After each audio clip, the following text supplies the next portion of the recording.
بسم اللہ الرحمن الرحیم۔ السلام علیکم and welcome to logical talk. آج کا ہمارا ٹاپک نکاح سے متعلق ہے کہ نکاح نامہ اور اس میں موجود کالمز کی کیا اہمیت ہے۔ لیکن ٹاپک کی طرف جانے سے پہلے اگر آپ نے ہمارا چینل سبسکرائب نہیں کیا تو کائنڈلی سبسکرائب کر دیں۔ نکاح ایک سماجی معاہدہ ہے جو فریقین کے درمیان ایجاب و قبول کے عمل سے مکمل ہوتا ہے، اور نکاح نامہ ایک قانونی دستاویز جس کے ذریعے حقوق و فرائض کا تعین ہوتا ہے۔ اکثر لوگ جو نکاح نامہ کی اہمیت سے واقف نہیں، ان کے لیے اس کی اہمیت کا جاننا بہت ضروری ہے، کیونکہ عورت کو مذہب اور قانون نے اپنے مستقبل کے بارے میں جن تحفظات کو یقینی بنانے کی اجازت دے رکھی ہے، وہ نکاح نامہ کے کالمز کو صحیح طرح سے فل کرنے سے ہی ممکن ہے۔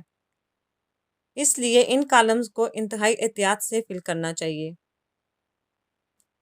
تو چلیے دیکھ لیتے ہیں کہ نکاح نامہ میں کون کون سے کالمز ہوتے ہیں۔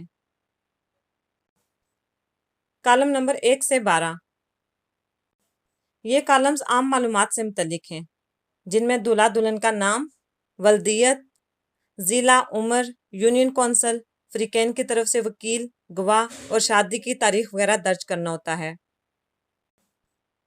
کالم نمبر 13 سے 16، حق مہر۔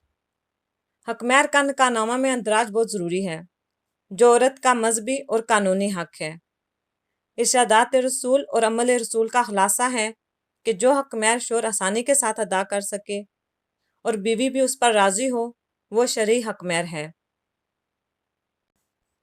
کالم نمبر 14، اس میں حق مہر کی نوعیت لکھی جاتی ہے کہ وہ معجل ہے یا موجل۔ اس طرح اگر حق مہر کا کچھ حصہ شادی کے موقع پر ادا کیا گیا ہو تو کالم نمبر 15 میں اس کی مقدار درج ہوتی ہے، اور اگر حق مہر کے عوض کوئی جائیداد وغیرہ دی گئی ہو تو کالم نمبر 16 میں اس کے متعلق مکمل تفصیلات لکھی جاتی ہیں، اور اس وقت کے مطابق اس کی قیمت بھی درج کی جاتی ہے تاکہ بعد میں دھوکہ نہ ہو۔ کالم نمبر 17، خاص شرائط۔ یہ کالم خاص شرائط سے متعلق ہے جس کی خاص اہمیت ہے۔ اس میں ناچاکی کی صورت میں نان و نفقہ کس طرح ادا ہوگا اس کے حوالے سے لکھا جاتا ہے، اور رہائش کے بارے میں بھی لکھا جا سکتا ہے کہ شادی کے بعد دیہات میں رہائش ہوگی یا شہر میں، اور شادی کے بعد تعلیم یا ملازمت جاری رکھنے کی اجازت ہوگی یا نہیں۔ اس کے علاوہ اس شق میں جہیز کی تفصیلات بھی لکھی جا سکتی ہیں۔ کالم نمبر 18، طلاق تفویض۔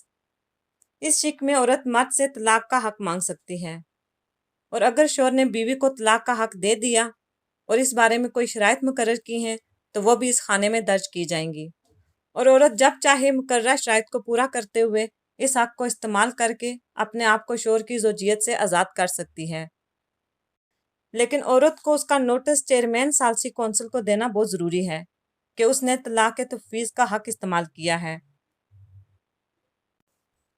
کالم نمبر 19، شوہر کے حق کے طلاق پر شرائط۔ اس کالم میں شوہر کے حق کے طلاق پر شرائط مقرر کی جاتی ہیں، مثلا طلاق کے وقت حق مہر کی فوری ادائیگی اور بچوں کی حفاظت کی ذمہ داری ماں کی ہوگی۔ کالم نمبر 20، حق مہر اور نان و نفقہ کی دستاویز کا اندراج۔ اگر شادی کے موقع پر حق مہر اور نان و نفقہ کے بارے میں کوئی دستاویز تیار کی گئی ہو تو اس کا اندراج کالم نمبر 20 میں کیا جاتا ہے۔ کالم نمبر 21 اور 22، دوسری شادی کے لیے اجازت نامہ۔ دوسری شادی کی صورت میں آئلی قوانین کے تحت پہلی بیوی اور چیئرمین ثالثی کونسل کا اجازت نامہ لینا ضروری ہے، اور دوسری شادی کی صورت میں بوقت نکاح کالم نمبر 21 کو لازمی فل کرنا چاہیے، کیونکہ اس میں دوسری شادی کی اجازت ملنے کی تاریخ درج کرنی پڑتی ہے۔ نکاح نامہ کو نکاح رجسٹرار مکمل کر کے یونین کونسل میں رجسٹرڈ کروا دیتا ہے۔ تو یہ تھی آج کی ہماری ویڈیو، ملتے ہیں نیکسٹ ٹاپک کے ساتھ۔ اللہ حافظ۔